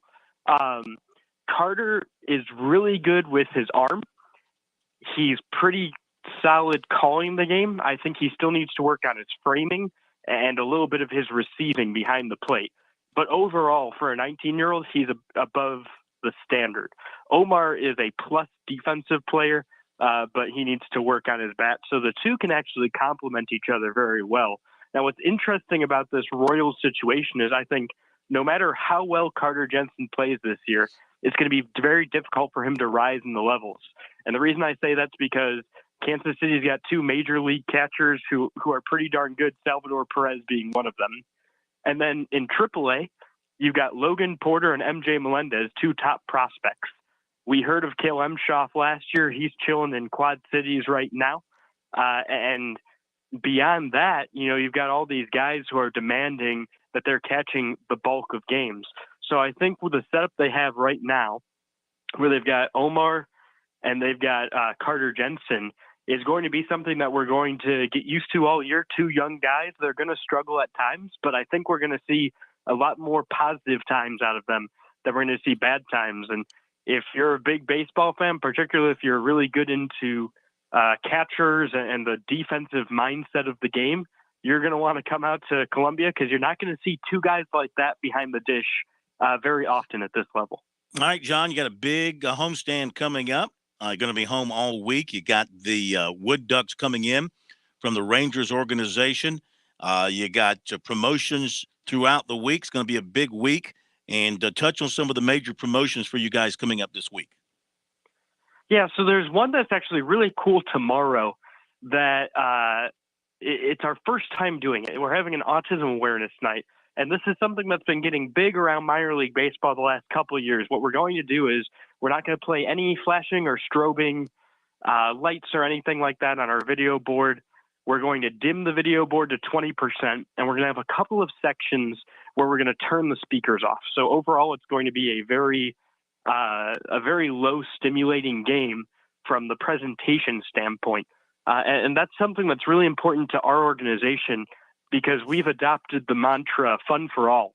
And we've been trying to have a bunch of different things to make our ballpark feel more inclusive and accessible to everyone, whether it's, the Copa games that we have that promote Latin American involvement, whether it's Negro League weekend, which helps the African-American market, or whether it's a variety of other nights we have. This one's our first one where we're trying to reach out to people who know someone or are affected or on the spectrum. So we're trying to make things as easy as possible for people who might get overly stimulated and be afraid to go to a fireworks night because the loud banging noise can set off a reaction that they may have. So I think that's a really important night, not just for the Columbia Fireflies, but for the Midlands community to rally around something and make something more accessible to people who necessarily aren't always looked at as a primary target for something like a ball game. And then this weekend, a really big night we're going to have is Princess Night. And this one's a really big one for father-daughter combos every single year. I see more dads with their 7 or 8 year old daughters at the ball game on Princess Night than I see any other time of the year. Starts off at, I want to say 4:15. We're going to have a princess tea party before the gates open. So if you've got a daughter or a son who's interested in hanging out with Elsa or Moana or any of the regular princesses, then they can go, they can have their tea party, and then we'll have a bunch of like face painting and stuff like that around on the concourse throughout the game. And afterwards, kids will be able to run the bases. Fantastic. We'll send Pat. He's our prince. He's the prince of sports talk. So we'll send. That's great. We'll send Prince Pat over there. He can sit at the round table, right? Yes, he can. Can't wait. John, as always, fantastic job, my man. Have a great week. Hope to see you out there soon. And we'll talk to you next week, if not sooner. Thank you. Absolutely. Look forward to seeing you soon. Thank you, sir. John Kosas, voice of the Fireflies and the Carolina League right now. The Fireflies in the South Division, and they're 4-5. Kannapolis at the top of the league in the division, 6-3. Charleston, Myrtle Beach, they're 5-4. Augusta's 4-5. Fayetteville's 2-7. In the North, Salem of the Red Sox, 7-2. Fredericksburg is 6-3. Carolina's 5-4. Delmarva 4-5. Down east, and Lynchburg, they are 3-6. Reminder: the Braves are in action tonight. First time they see Freddie Freeman in a non-Braves uniform, right? Playing for the Dodgers. Braves and Dodgers on the West Coast coming up later on tonight. We're going to hit a break and give you the recruiting report and some comments from USC quarterback Spencer Rattler. His first game in front of the fans, all 45,000 of them, inside Williams-Brice Stadium on Saturday. I'm just doubling the estimated crowd number. We'll hear from him coming up after the break right here on Sports Talk. We'll be right back.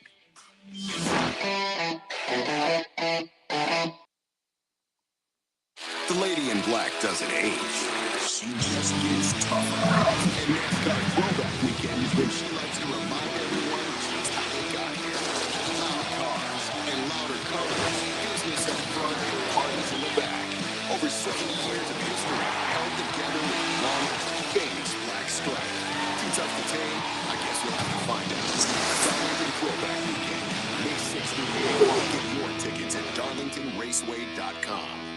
Sports fans, are you in it to win it? Join South Carolina's fight against COVID-19 by getting your vaccine today. Vaccines are safe and will help stabilize school operations by bringing us back together safely. The CDC recommends everyone 5 years and older get vaccinated. Visit scdhec.gov/VaxLocator or call 866-365-8110 to find a vaccination station near you.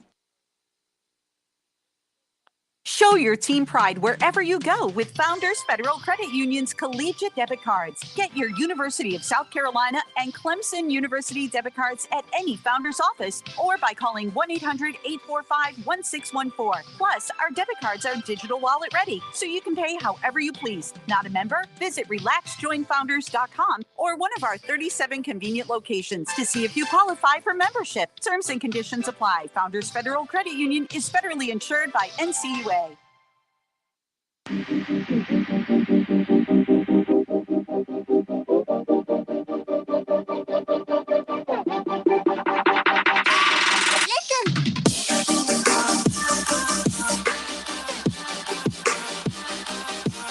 right, recruiting report time here on Sports Talk, brought to you by Seawells. Hey, you got that special event coming up, whether it's a wedding reception, a birthday party, a corporate outing, awards banquet, a business luncheon. Make sure you call the catering experts at Seawells. They've been doing it longer than we have been doing this show. Hard to believe, but they've been at it for 70 years. 1125 Rosewood Drive is their location, or they'll come to you. Their phone number is 803-771-7385. And don't forget the daily luncheon buffet. It's a great deal. It's a great meal for only $13. The daily luncheon buffet. Get yourself a meat and three meats in one, whatever you want on the plate. Pile it up. I call it Pile It Up Tuesday. It's Pile It Up Tuesday tomorrow, Pat. Get yourself a case of the meat sweats at Pile It Up Tuesday, presented by Seawells. Tomorrow they will have carved black oak ham, southern fried chicken, and fried fish nuggets to go along with banana pudding and dessert, salad, and all the fixings you can handle.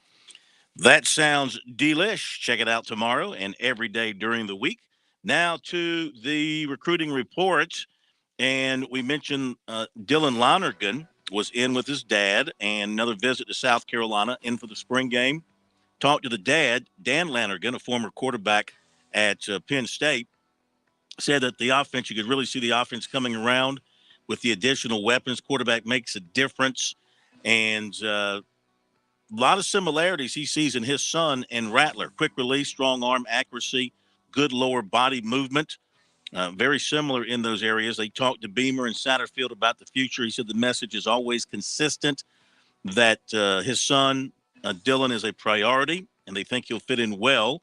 They like that Satterfield's offense is pro-oriented, and they think that they can develop Lonergan within the system. So he said the message has been consistent for some time. He's also, of course, a big-time baseball prospect.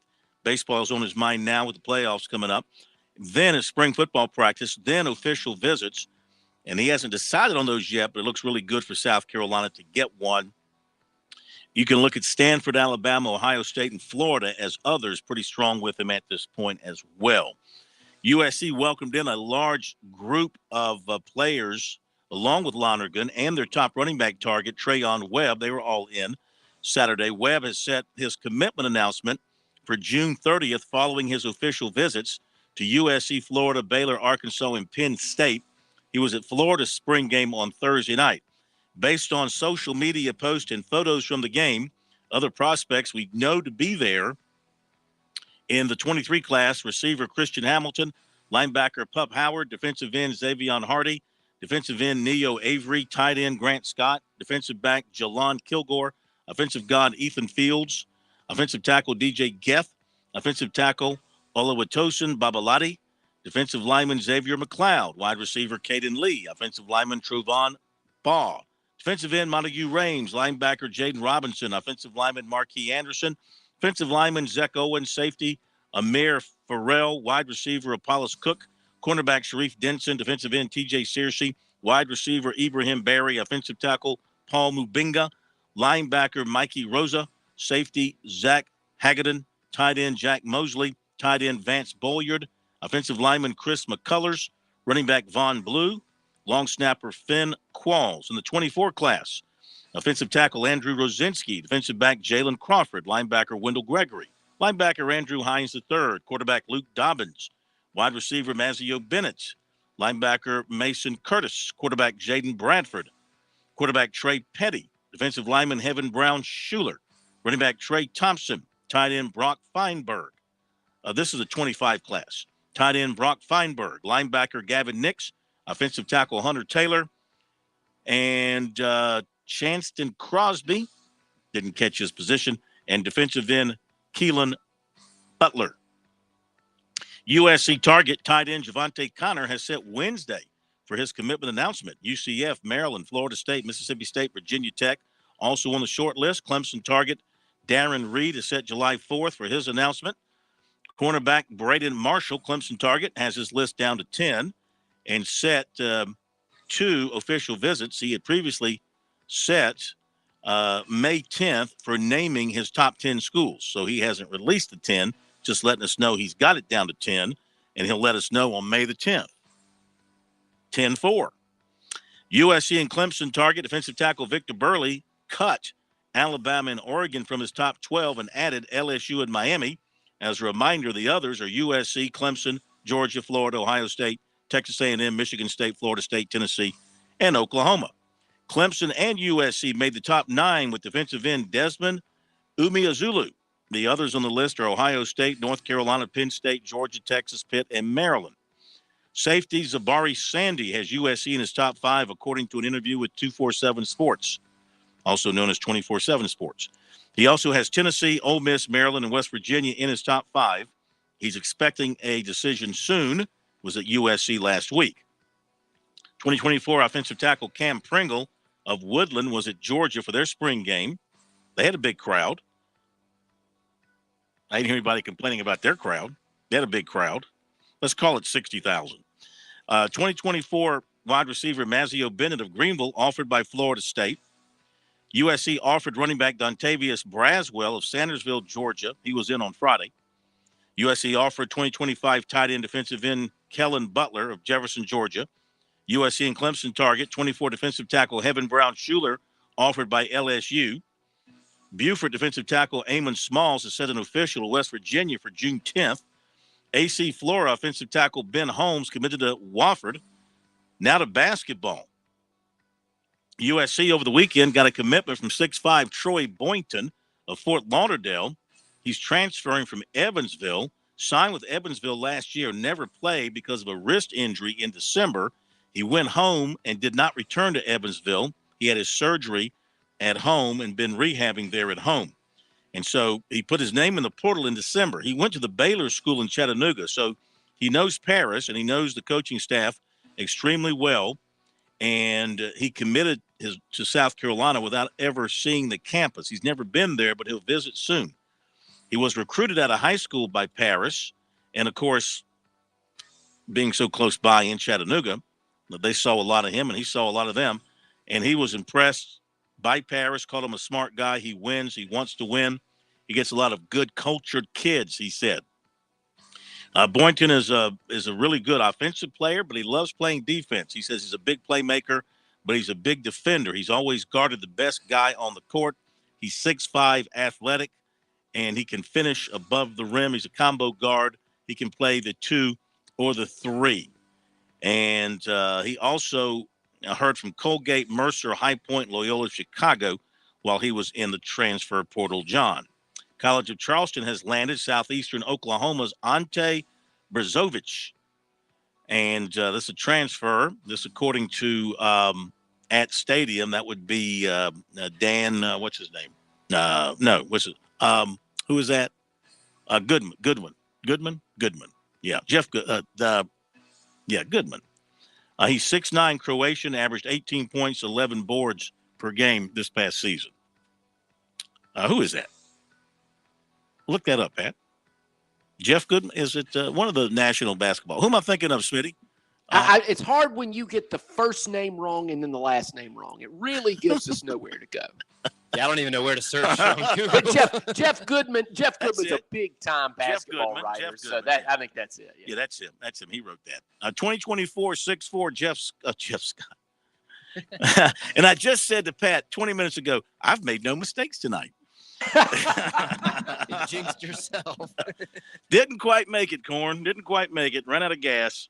2024 6'4", Cam Scott of Lexington was offered by LSU. While Holland native 6'11", Gabe Wisnitzer transferring from Louisville to Ohio. We told you Devin Carter is going to Providence. Coastal Carolina transfer Rudy Williams is down to UConn, Cal, San Diego State, Butler, BYU, George Mason, Wichita State, and Xavier. He'd had some contact from USC. Per Jamie Shaw of On 3, 6'5", Wichita State transfer Dexter Dennis visiting Indiana officially today and Clemson on Wednesday. USC target 6'5", Jawan Gary, who visited USC over the weekend, is now visiting Nebraska for an official visit. That is the recruiting report tonight. Hope you enjoyed it as much as I enjoyed delivering it to you. Corn, real quick, earlier you mentioned how Devin Carter, former South Carolina guard, had announced he was transferring to Providence. You know, that's 2 years in a row that a Gamecock has transferred to Providence. Justin Minaya last year, who had 1 year of eligibility remaining, but within the last couple of weeks announced he is going to pursue professional ranks. But Ed Cooley, he's got some kind of connection with these Gamecocks, I guess. Well, first of all, he's got a really good program. He's going to the tournament. He wins a lot. And I'm sure Minaya talked to him and said, hey, come on up here. It's a great place. Basketball town. They're big on their basketball. You're not far from the Patriots, et cetera, et cetera. So I could see some of the selling points there. A little surprised Devin Carter didn't give Frank Martin more of a look at UMass, because I thought that, they did a great job recruiting him. Martin's connections to his dad down in Miami, and then they recruited him for a couple of years. They recruited him a long time from high school up to where he went to the prep school in New Hampshire, I think it was. Would have thought maybe he would have given him maybe a little stronger look, but that wasn't to be the case. So anyway, and Kuznard's making some visits, looking at some places. So, at this point, it looks like those who have not left South Carolina are hanging in there, and make of it what you will. But those are the guys that will have. They probably see a chance to get to play, see a lot of playing time. That includes Brandon Martin, Frank Martin's son. Does he want to stay at South Carolina and finish up, or go play for his dad up there?